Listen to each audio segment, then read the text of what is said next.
A new report entitled The Gaza Starvation Experiment has found the US-backed aid plan risks entrenching starvation rather than ending it. Chris Newton is a senior analyst at International Crisis Group, where he focuses on famine and starvation as a weapon of war. He joins me now from Boston in the US. Thanks very much for being with us here, Chris. First of all, if we can start with the GHF, how strategic is that organisation being in the way that it distributes aid? Because there seems to be a deliberate strategy behind it. Thank you for having me on, Tom. Yes, this is not the system that you would design if your goal was to end mass starvation in the Gaza Strip and really end the life-threatening hunger we see affecting now all Gazans, according to the UN. The violence, the chaos, and the complete inadequacy of the types and volume of aid being given out are not so much mistakes of this system, but really by design. This is not a system that is intended to deliver at scale in the way that Gazans need to be receiving assistance to live, but it's really designed to, for its full integration within Israel's military campaign and to force the extreme or even more extreme concentration of Gazans in southern areas of the Strip. And that's something that we've heard very explicitly from Israeli government officials, including Prime Minister Netanyahu. If you can just elaborate on this a little bit. The report suggests that the way aid is being distributed at the moment actually risks entrenching starvation. Is that a tool that Israel is using to try and I guess extend the harm that it is doing to Palestinians in Gaza? Absolutely. I think there are 2 points there. I mean, first, on the basic details of what GHF is doing, or at least claims to be doing, it says, for example, that it's going to give out an amount of food, 1,750 calories, that is closer to the ration given in a starvation experiment run in the 40s in the US than it is to Israel's own previous 2008 red line for the minimum calories needed to avoid malnutrition in Gaza. It's actually 75%, almost exactly, of that previous ration.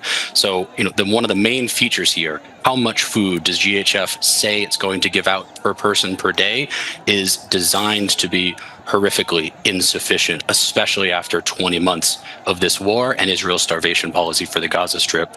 But really, and most importantly, what this speaks to is the broader Israeli policy of starvation. It has been unable to defeat Hamas decisively militarily. It is resorting to resource denial, which really means starving all of Gaza indiscriminately.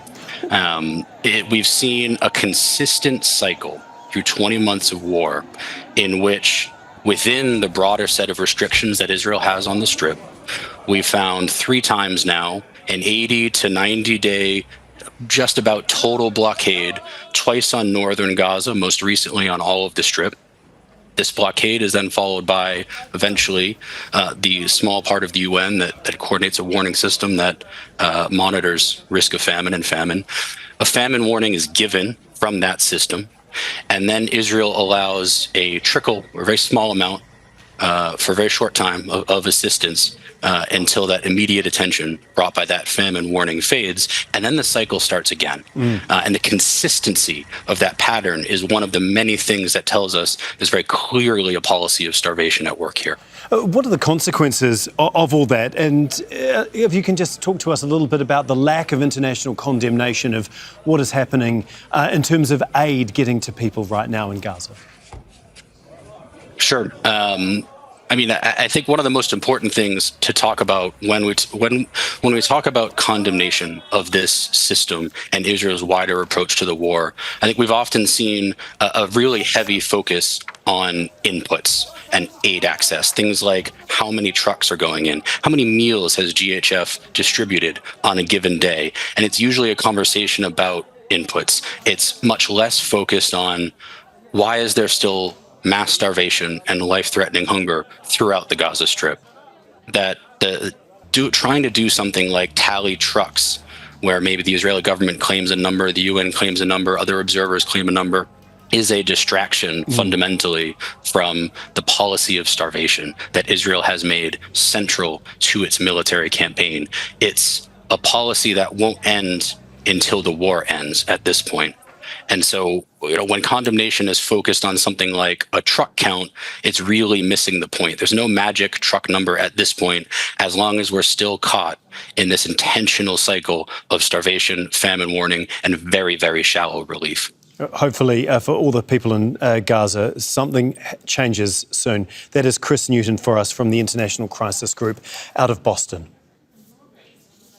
Thank you.